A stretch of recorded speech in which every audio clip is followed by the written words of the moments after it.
Hello viewers, welcome back to Abizdelight. இன்றைக்கி Abizdelightல பிச்சு போட்ட சிக்கன் வறுவல் தான் நம்ம பார்க்க போகிறோம்.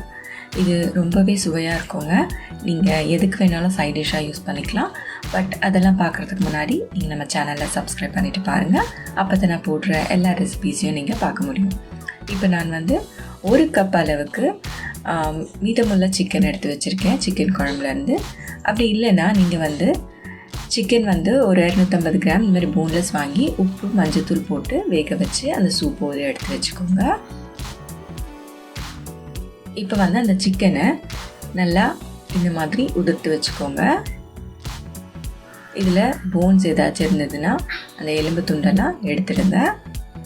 இப்போ ஒரு கடாயில் 4 டேபிள் ஸ்பூன் அளவுக்கு எண்ணெய் விட்டுக்கோங்க. எண்ணெய் நல்லா காஞ்சதும் 1/2 டீஸ்பூன் கடுகு சேர்த்துக்கோங்க. கடுகு நல்லா பொரிஞ்சதும் ஒரு காஞ்ச மிளகாய், 5 பூண்டு பல் நல்லா இடித்து போட்டிருக்கேன். நீங்கள் தோலோடு கூட சேர்த்துக்கலாம், நல்ல வாசமாக இருக்கும். ஸோ இந்த பூண்டு நல்லா வதங்கணும். அதுக்கப்புறமா ஒரு 10லேருந்து 15 சின்ன வெங்காயம், அப்படிலாம் நீங்கள் வெங்காயத்தால் கூட நீங்கள் யூஸ் பண்ணிக்கலாம். இப்போ இதை நல்லா வதக்கிக்கோங்க.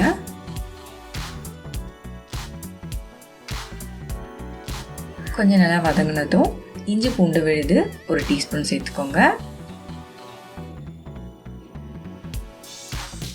அதையும் சேர்த்து நல்லா வதக்கிட்டு நம்ம இந்த சிக்கன் எடுத்து வச்சுருக்கோம் இல்லைங்களா, அந்த சிக்கனை இதில் சேர்த்து அதையும் நல்லா சாட்டே பண்ணிக்கோங்க. இது ரொம்ப பொடியாக ஆக்கணும்னு இல்லை, ஒன்றும் பாதியமாக இருந்தாலே போதும்.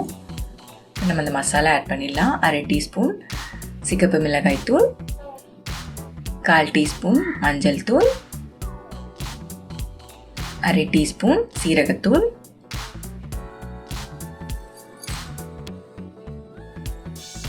1 டீஸ்பூன் மிளகுத்தூள்,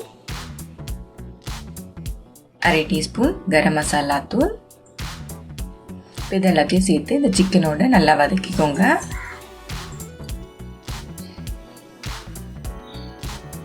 இதுக்கு தேவைப்படுற அளவுக்கு உப்பு சேர்த்துக்கோங்க. ஆல்ரெடி சிக்கனில் உப்பு இருக்கும், ஸோ அதெல்லாம் பார்த்துட்டு உப்பு சேர்த்துக்கோங்க. இப்போ நான் சிக்கன் குழம்பே கொஞ்சமாக ஊற்றிக்கிறேன். நீங்கள் சிக்கன் தனியாக வாங்கி வேக வச்சுருந்தீங்கன்னா அந்த சிக்கனோட சூப் ஊற்றிக்கோங்க. இப்போ இதுக்கு மேலே சாப் பண்ணி வச்சுருக்க க்ரீன் சில்லிஸ் ஆட் பண்ணிக்கோங்க. இப்போ இது கூட கருவேப்பிலை கொத்தமல்லி சேர்த்து இதை இறக்கிடலாம். அவ்வளோதான், இந்த பிச்சு போட்ட சிக்கன் வறுவல் சூப்பராக ரெடி ஆயிடுச்சு. இது ரசம் சாதம், சாம்பார் சாதம், சப்பாத்தி, பூரி, இட்லி எதுக்கு வேணாலுமே சூப்பரான சைட் டிஷ்ஷுங்க. இது கண்டிப்பாக உங்கள் வீட்டில் திரும்ப திரும்ப செய்ய சொல்லுவாங்க, அந்தளவுக்கு சுவையாக இருக்கும். ஸோ வியூவர்ஸ், என்னோடய ரெசிபீஸ் எல்லாம் பார்த்துருப்பீங்க. உங்களுக்கு என்னோடய சேனலில் வர ரெசிபீஸ்லாம் பிடிச்சிருந்ததுன்னா என்னோடய சேனலை லைக், ஷேர், சப்ஸ்கிரைப் பண்ணுங்கள்.